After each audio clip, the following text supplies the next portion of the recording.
존경하는 국민 여러분, 우원식 국회의장과 선배 동료 의원 여러분, 행안위 국민의힘 간사 소초갑 국회의원 조은희입니다. 민주당은 지난 8월 20일 행안위에서 마약 수사 외압 의혹 청문회를 일방적으로 강행했습니다. 여야 합의도 없이 영등포 경찰서에서 형사과장으로 일했던 백혜령 경정 1인의 거짓말과 허풍만을 믿고 힘으로 밀어붙인 청문회입니다. 국민의 생명과 재산을 보호하기 위한 을지 연습 기간 중임에도 불구하고 경찰청장, 관세청장, 서울청장, 국가수사본부장 등 증인을 무려 20명이나 무더기로 불러 청문회를 강행했습니다. 오로지 정쟁만을 위한 정치 쇼였지만 우리 국민의힘은 당당히 참여해 진실을 밝혔습니다. 이재명 대표가 연임하자마자 보란듯이 이렇게 거짓말을 토대로 한 맹탕 청문회를 개최하는 것은 대체 누구에게 잘 보이려고 하는 것입니까? 명심에게 바치는 충생 경쟁으로 국회가 명심을 위한 공전을 거듭하는 것으로 비쳤어야 되겠습니까?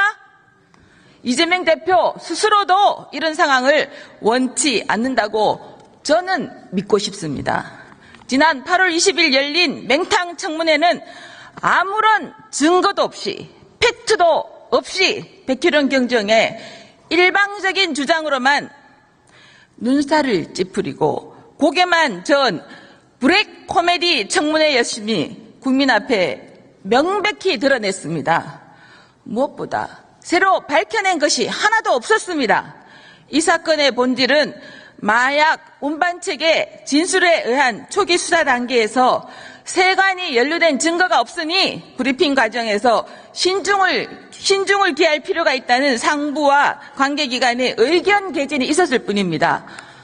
사건의 가장 핵심인 수사 외압 여부에 대해서는 같이 수사를 한 수사 실무자들조차도 외압을 받은 적이 없다고 증언했습니다.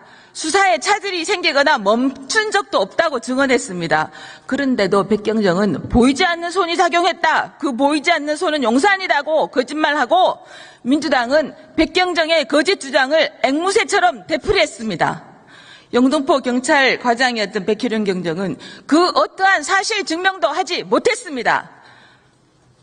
4가지만 요점 정리하겠습니다. 첫째, 백경정은 작년 9월 20일 김찬수 당시 영등포 경찰서장이 자신에게 밤 9시에 전화를 해서 용산이 심각하게 보고 있다며 수사 외압을 했다고 주장했으나 거짓말이었습니다.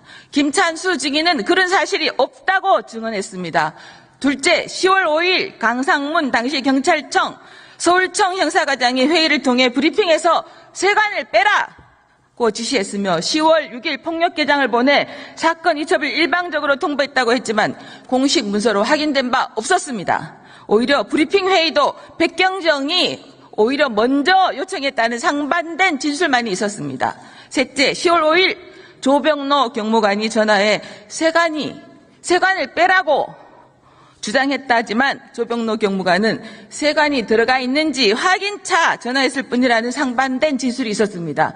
녹취록을 통해서 확인이 됐습니다. 넷째, 가장 중요한 부분입니다. 백경정은 미증을 했습니다. 지난 7월 20일 조지호 경찰청장 인사청문회 당시 본 의원은 이 문제를 누구와 상의했는지 백경정에게 신문한 바 있습니다. 당시 백경정은 아무하고도 상의하지 않고 수사팀원하고만 얘기했다고 답했습니다.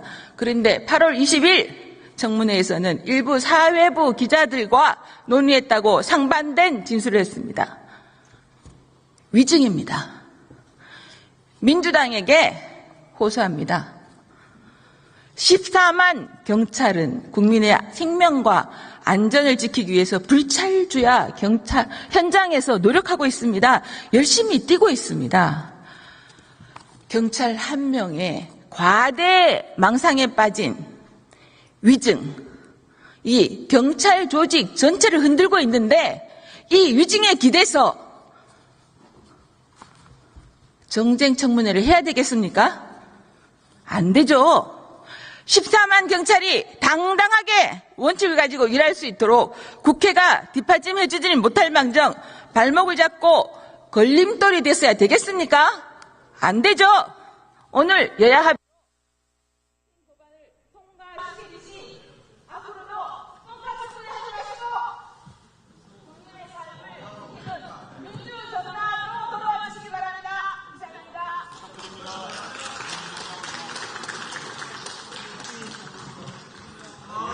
네, 조은희 의원 수고하셨습니다.